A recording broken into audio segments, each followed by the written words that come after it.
学姐，谢谢你能给我这个机会，让我跟你当面解释。思思，我考虑过了，和解没有问题。但是我现在的律师不只代表我的个人立场，还要为影视方考虑。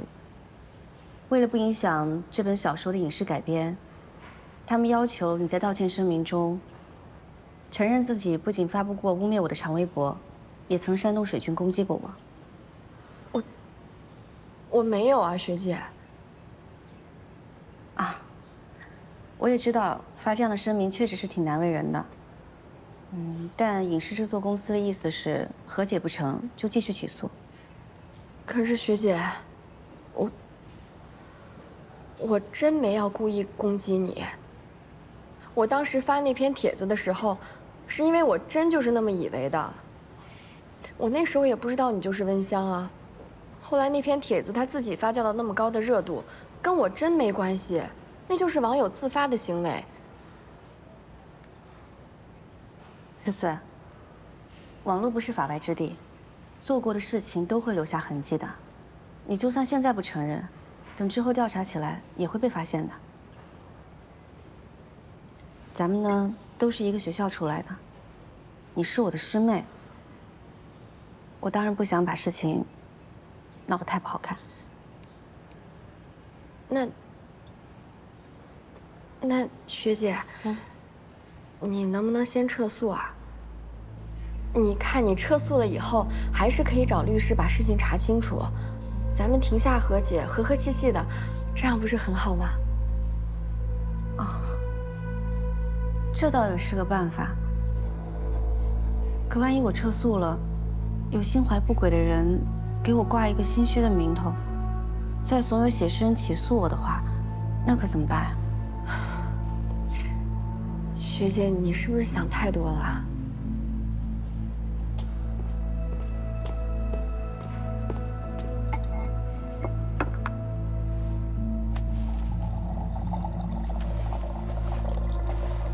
如果对话陷入僵局，可以跳脱出原本的思路，尝试换个话题带动他的情绪，让他放松警惕。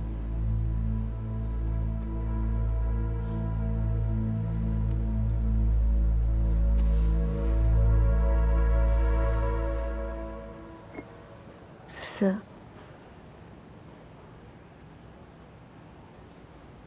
其实我最近过得特别不好。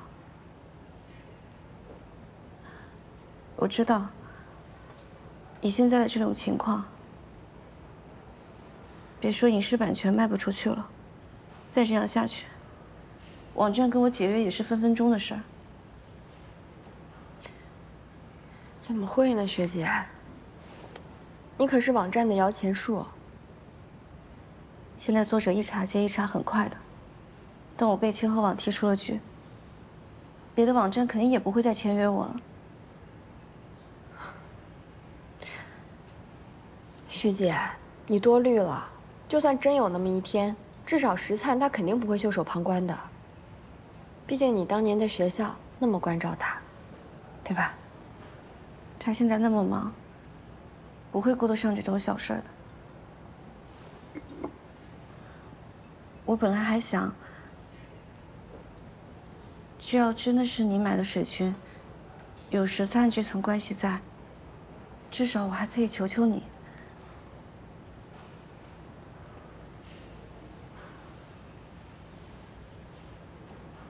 那不然，学姐你就求求我呢？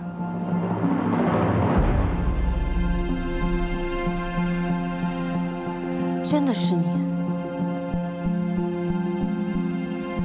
你从一开始就知道温香是我？我说我不知道，你不也没信吗？你不是说，在大学的时候，是在杂志上看到我发表的文章才有的文学梦吗？你未免也把自己想得太伟大了吧？从那时候就开始抄了吧？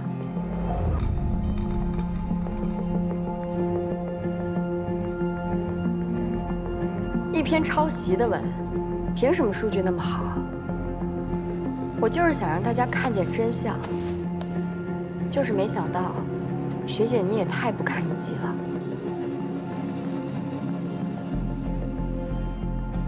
我不过就是买了那么一点儿水军，你就不行了？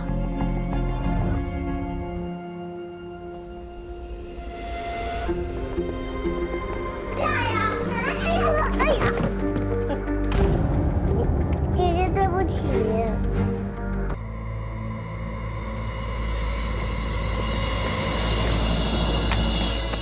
抱歉啊，没看准孩子。没关系。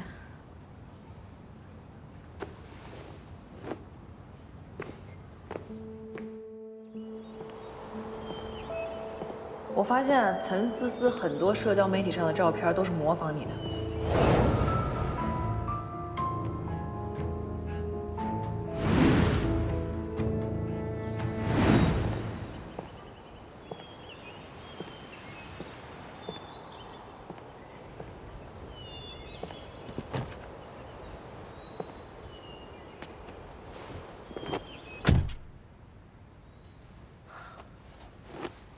刚刚在想什么？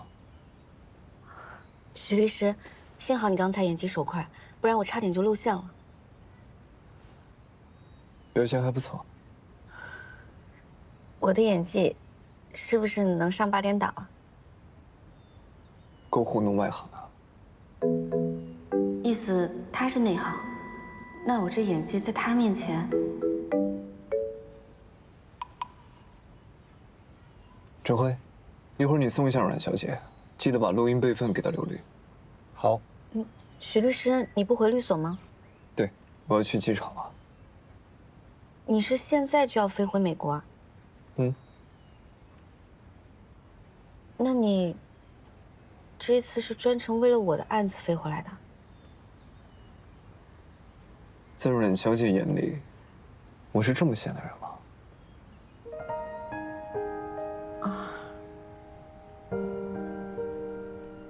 还是多谢许律师今天陪我来取证了。你工作这么忙，多注意身体。开车注意安全啊。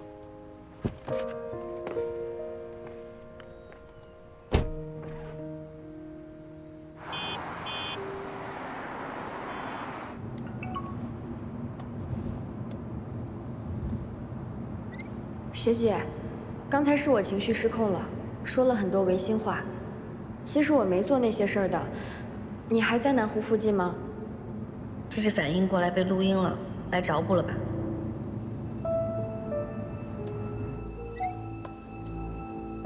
不方便，还是之后法庭见吧。